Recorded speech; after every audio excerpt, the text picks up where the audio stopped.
Hola, buenas noches, ¿cómo están? Quiero compartir con ustedes el tercer tema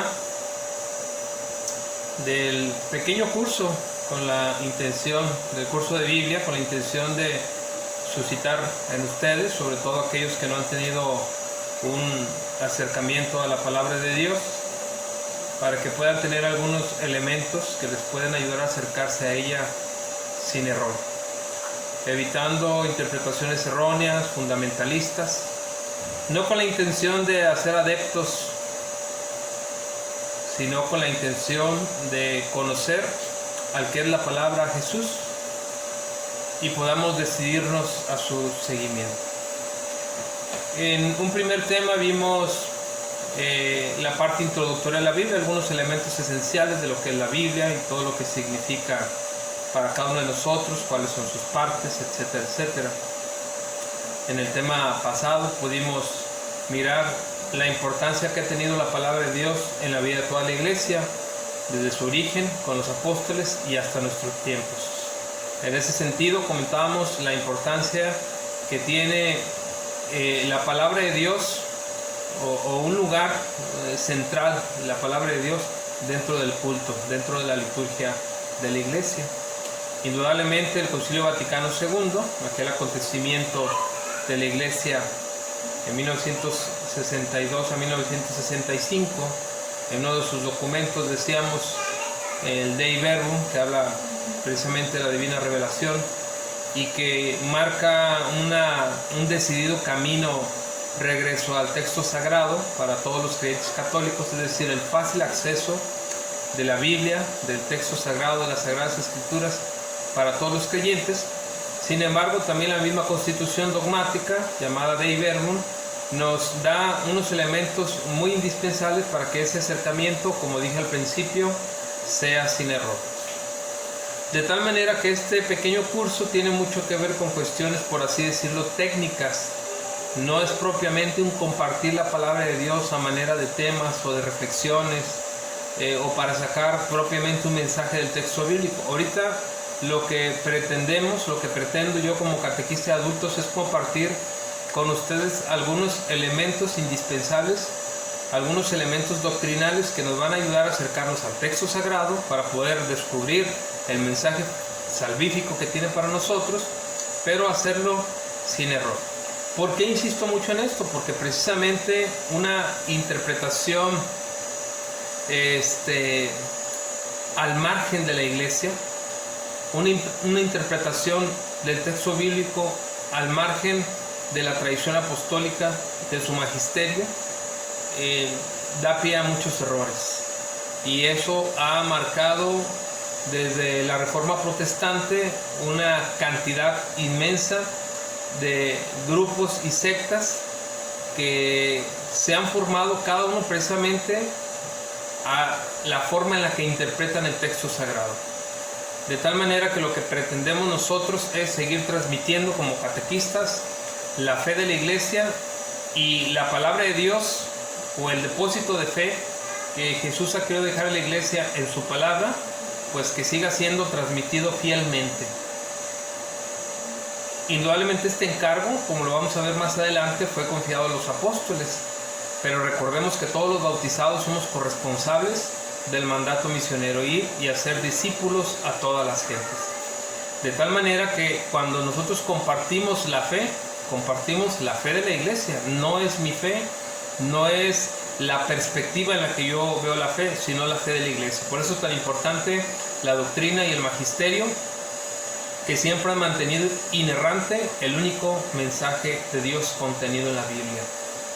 Se ha mantenido inalterado y se ha transmitido fielmente a todas las generaciones. Y eso es lo que pretendemos con las cuestiones técnicas de la Biblia. Este curso pretende eso, tener elementos para podernos acercar a la Biblia sin ningún error. Y el tema de hoy se llama Escritura y Tradición. ¿Cuál es la relación que tiene el texto sagrado como tal, las Sagradas Escrituras, la Biblia y la tradición? Es decir, la tradición apostólica, aquella que ha mantenido vivo el mensaje de la salvación, pero que también ha contribuido en el texto sagrado, y ahorita lo vamos a entender de manera muy interesante. Quiero comenzar poniéndonos en las manos de Dios, aquí con el cirio encendido, a los pies de nuestra Madre Santísima, bajo la advocación de Guadalupe, para pedir por todas las intenciones de quienes se encomiendan a nuestras oraciones. Especialmente pedimos por nuestra amiga interlocutora en la catequesis de papás, Esther Álvarez, que se encuentra delicada de salud y que confiamos en la misericordia divina para que Dios, por medio de su Hijo Jesucristo, escuche nuestra oración y nos haga el milagro. Que la Santísima Virgen María, Santa María de Guadalupe, nos interceda por esta necesidad. También pedimos por todos ustedes que tienen esta intención de acercarse al texto sagrado, para que Dios ilumine sus mentes, sus corazones, y que fieles a la palabra del Señor y a la Iglesia podamos acercarnos a Él, que es la palabra revelada por el Padre. En el nombre del Padre, y del Hijo, y del Espíritu Santo. Amén. Y comenzamos leyendo un breve numeral de la Constitución, precisamente Dei Verbum, donde habla acerca de esta importancia, esta relación que tienen la Sagrada Tradición y la Sagrada Escritura. Y dice así en el número 9: así pues, la Sagrada Tradición y la Sagrada Escritura están íntimamente unidas y compenetradas, porque surgiendo ambas de la misma fuente, se funden en cierto modo y tienden a un mismo fin, ya que la Sagrada Escritura es la palabra de Dios en cuanto se consigna por escrito bajo la inspiración del Espíritu Santo, y la Sagrada Tradición transmite íntegramente a los sucesores de los apóstoles la palabra de Dios, a ellos confiada por Cristo Señor y por el Espíritu Santo, para que con la luz del Espíritu de la verdad la guarden fielmente, la expongan y la difundan con su predicación, de donde se sigue que la Iglesia no deriva solamente de la Sagrada Escritura, su certeza acerca de todas las verdades reveladas. Por eso se han de recibir y venerar ambas con un mismo espíritu de piedad. Es la recomendación que hace el Dei Verbum respecto a esta inseparable unión que tienen y compenetración la Sagrada Tradición y la Sagrada Escritura. ¿Cuál es el objetivo de este tema? Identificar que la palabra de Dios está contenida en la Sagrada Escritura y en la tradición. Comprender que la Biblia es palabra divina y por lo tanto posee verdad y unidad. La Sagrada Escritura es la consignación por escrito de una tradición vital que conserva fresca la memoria de las intervenciones salvíficas de Dios en la historia, es decir, cómo se fue constituyendo el texto sagrado a través de todos aquellos acontecimientos, de aquellas obras en las que Dios intervino en la historia de la humanidad y se fueron transmitiendo oralmente. Juega un papel muy importante en este sentido la transmisión de dicha revelación. Desde el Antiguo Testamento con el pueblo de Israel, que se fue también formando de esta manera el Antiguo Testamento, y de la misma forma, lo vamos a leer un poquito más adelante, sucedió así mismo con la iglesia naciente, el nuevo pueblo de Dios, cuando se fue formando el Nuevo Testamento, de todos aquellos hechos y palabras que el mismo Jesús realizó y que luego se consignaron por escrito, o como el nacimiento de las primeras comunidades cristianas que dieron origen a algunas cartas apostólicas de San Pablo, etc. Entonces hay una relación muy interesante de la forma en la que se consigna el texto sagrado a través de la propia tradición oral, y cómo se va transmitiendo y paulatinamente va quedando por escrito. Y no olvidemos lo que la misma Dei Verbum dice, este documento bello del Concilio Vaticano II, que en la palabra de Dios está escrito todo y solo cuanto Dios quiso que el hombre supiera para su salvación. Es decir, el texto sagrado inspirado por Dios. Ya veremos ese tema también de la inspiración del texto sagrado. Inspirado por Dios, nos comparte todo lo que Dios quiere que el hombre tenga para su salvación. Entonces, bueno, es una memoria histórica del pasado, pero actualizado y proyectado hacia el futuro. La Biblia es la misma tradición en cuanto que está puesta por escrito. La tradición fue el medio vital donde surgieron poco a poco las escrituras. Su proceso, sabemos, fue lento, fue durante mucho tiempo, fue en distintos contextos, inspirados hacia distintos geógrafos o escritores sagrados, ¿verdad? Bueno, en las escrituras sus diversos autores nos han legado como creyentes su testimonio basado en la memoria del pueblo de Dios. Son libros inspirados por el Espíritu Santo que constituyen la Biblia. Con esto situamos la escritura como el proceso de revelación y de transmisión. En este sentido, podemos decir, la Biblia no es un libro que cae del cielo como una cosa mágica. Es un conjunto de libros, ciertamente, de distintos tipos, géneros literarios, tiempos, contextos, con distintos destinatarios, etcétera, etcétera, que se fueron formando paulatinamente en el pueblo de Dios en el Antiguo Testamento y luego en la iglesia naciente, como hace rato se los decía. La Biblia, en el fondo, dice el padre Carlos Junco en alguno de sus escritos, aquel libro muy bueno que se llama la Biblia, libro sagrado, dice: nace por la preocupación que el pueblo tenía por no olvidar jamás su pasado. Es decir, cómo podemos ver en el texto sagrado las acciones de Dios en el pueblo de Israel y cómo ellos lo fueron transmitiendo y enseñando, ¿verdad? Y luego así pasó con la iglesia. Dice, nace con el deseo de contar el pasado para sus hijos y decirles quiénes eran y qué es lo que tenían que hacer. La escritura, por ser inspirada por el Espíritu Santo, es palabra divina, pero también humana por la intervención del hombre. Pero Dios está en el origen de las escrituras.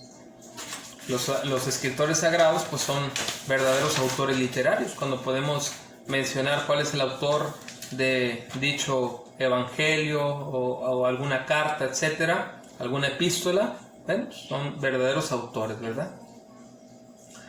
La tradición, con T mayúscula, implica la buena noticia de salvación que se nos anuncia y se nos da, pero a la vez también es un proceso de transmisión que se realiza por la predicación, los escritos de los padres, el magisterio de la iglesia, el propio sentido de la fe de los creyentes, la catequesis, la celebración, el culto, etc. Una tradición viva en todas las generaciones, ¿verdad? Veíamos en uno de los temas pasados cómo la Sagrada Escritura en la vida de la iglesia ha estado desde el origen, desde la comunidad cristiana primitiva, ¿verdad? Se reunían asiduamente a la enseñanza de los apóstoles, es decir, a la predicación que hacían del mensaje de salvación. Y el documento dice de manera muy interesante cómo todos los fieles bautizados, incluso nosotros los que ejercemos el sacerdocio común por nuestro bautismo, es decir, no solamente los ministros ordenados o la vida religiosa, también nosotros los laicos tenemos el derecho y el deber y participamos en esta dinámica de Dios. Dice, todos entramos en esa dinámica de recepción y de transmisión, es decir, recibimos el mensaje y también tenemos el deber de transmitirlo, como lo señala San Pablo, ¿verdad? En la carta a los Corintios, en la primera carta a los Corintios, capítulo 11, versículo 23. Yo recibí del Señor lo que transmití. Al contenido de esta transmisión le llamamos tradición, ¿sí? Entonces nosotros también, de alguna manera, participamos de la tradición apostólica. Por eso, como les decía también hace un momento, hablamos a nombre de la iglesia, desde la fe de la iglesia. Cada quien desde nuestra, por supuesto, desde nuestra vocación. Y según la vocación también son las funciones, ¿verdad? Nosotros tenemos funciones sacerdotales, pero desde el sacerdocio común, como bautizados. Los ministros ordenados tienen sus propias funciones, la que les compete. la que el mismo Señor quiso darles a cada uno de nosotros según el llamado. Entonces, bueno, como lo leímos en el Dei Verbum 9, la escritura y la tradición nacen de la misma fuente, se unen en el mismo caudal y tienden hacia un mismo fin. Es decir, que todas nos comunican, estas dos, escritura y tradición, nos comunican la acción salvífica de Cristo contenida en su palabra, en la Biblia.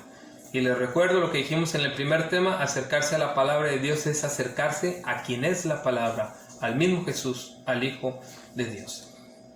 Entonces debemos de entender esta unidad que existe y debemos de tomar en cuenta la importancia de la tradición viva de la Iglesia para evitar el error o el proselitismo, ¿verdad? Aquí no se trata de hacer adeptos, se trata de invitar al seguimiento de Jesús, no de seguir a un grupo o no de seguir a una ideología. Es seguir al Hijo de Dios, buscar en Él la salvación. Entonces, una y otra ahí se compenetran, ¿verdad? Tradición y escritura se complementan por mutua iluminación. Ya no se puede hablar de dos fuentes de la revelación, sino de dos expresiones de una misma fuente. Es decir, dos manifestaciones complementarias al Dios que se revela. Es decir, la tradición viva contiene la palabra de Dios y la misma escritura es la palabra de Dios consignada por escrito. Entonces, la escritura es palabra formal de Dios.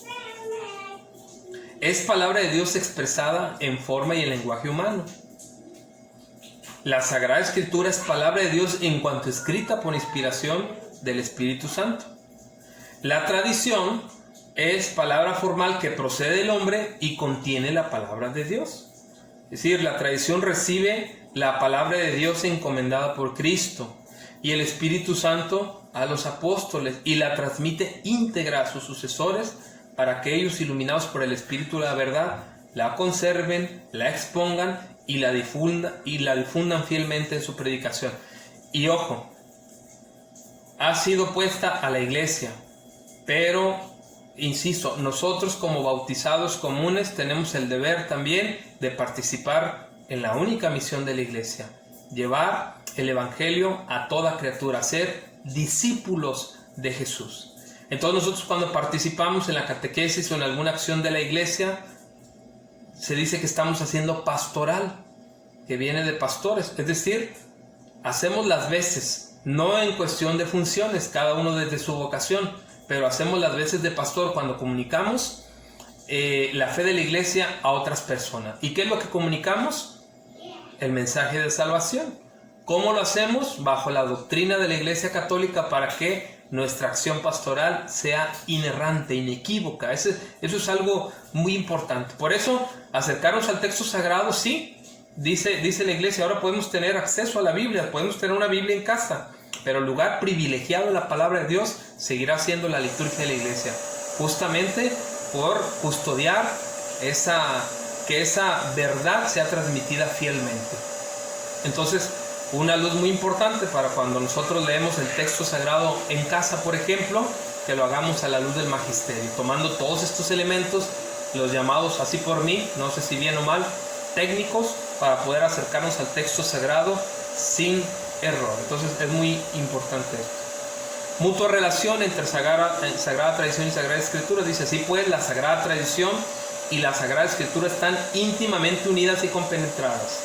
Surgen ambas de la misma divina fuente y se funden en cierto modo, tendiendo a un mismo fin. Entonces, bueno, hay una relación muy importante entre Sagrada Escritura, Sagrada Tradición y finalmente el magisterio de la Iglesia. La Sagrada Tradición, pues, y la Sagrada Escritura constituyen un solo depósito sagrado de la palabra de Dios confiado a la Iglesia. Fiel a este depósito, todo el pueblo santo, unido con sus pastores en la doctrina de los apóstoles y en la comunión, no en la división, en la comunión, muy importante esto, persevera constantemente en la fracción del pan y en la oración. El origen, tenemos que regresar al origen, como ya se los había dicho. Hechos 2:42, La iglesia cristiana primitiva es el modelo de las comunidades cristianas de todos los tiempos. Y ellos tenían la palabra de Dios como centro de toda su acción pastoral desde entonces. La homilía, la catequesis, todo se nutría directamente de la palabra de Dios. Y ahora mismo lo hace, pero el magisterio nos ayuda a que sea de manera inerrante. Por eso se dice del magisterio que el magisterio no está sobre la palabra de Dios, sino al servicio de ella. Se nutre de ella. Se dice de la catequesis que la fuente principal de la catequesis es la palabra de Dios, y así habrá de decirse de todas las acciones de la iglesia. Bueno, es, insisto, una forma técnica de ir descubriendo cuestiones importantes que tienen que ver con el texto sagrado, con la palabra de Dios, y una cosa muy importante es que nosotros podamos ir rescatando la necesidad de acercarnos a la Biblia, que aquello que quedó en el pasado antes del Concilio Vaticano II, de que la Biblia no era para todos, ya no es una idea que deba prevalecer entre los creyentes católicos. Debemos de acercarnos al texto sagrado, a conocer la palabra de Dios, a quien es la palabra, y desde su reflexión, meditación y estudio poder ir dejándonos interpelar por ella y dar a Dios una respuesta desde la vida. Que el Señor Jesús, que es la palabra y que quiere habitar entre nosotros y que se ha dado a conocer, que nos ha mostrado el rostro invisible de Dios haciéndose visible Él en la persona de Jesús, desde el acontecimiento de su nacimiento en el vientre virginal de María, nos siga suscitando en nosotros la fe en Él, para que a partir de su seguimiento podamos alcanzar todos la plenitud en esta vida y la salvación en la vida futura. Padre nuestro que estás en el cielo, santificado sea tu nombre, venga a nosotros tu reino, hágase tu voluntad en la tierra como en el cielo. Danos hoy nuestro pan de cada día y perdona nuestras ofensas, como también nosotros perdonamos a los que nos ofenden. No nos dejes caer en tentación y líbranos de todo mal. Amén. Y nos encomendamos a ti, Santísima Virgen María, junto con nuestras intenciones. Alégrate María, llena eres de gracia, el Señor es contigo, bendita eres entre todas las mujeres y bendito es el fruto de tu vientre Jesús. Santa María, Madre de Dios, ruega, Señora, por nosotros los pecadores, ahora y en la hora de nuestra muerte. Amén. En el nombre del Padre, y del Hijo, y del Espíritu Santo. Amén. Que pasen buenas noches.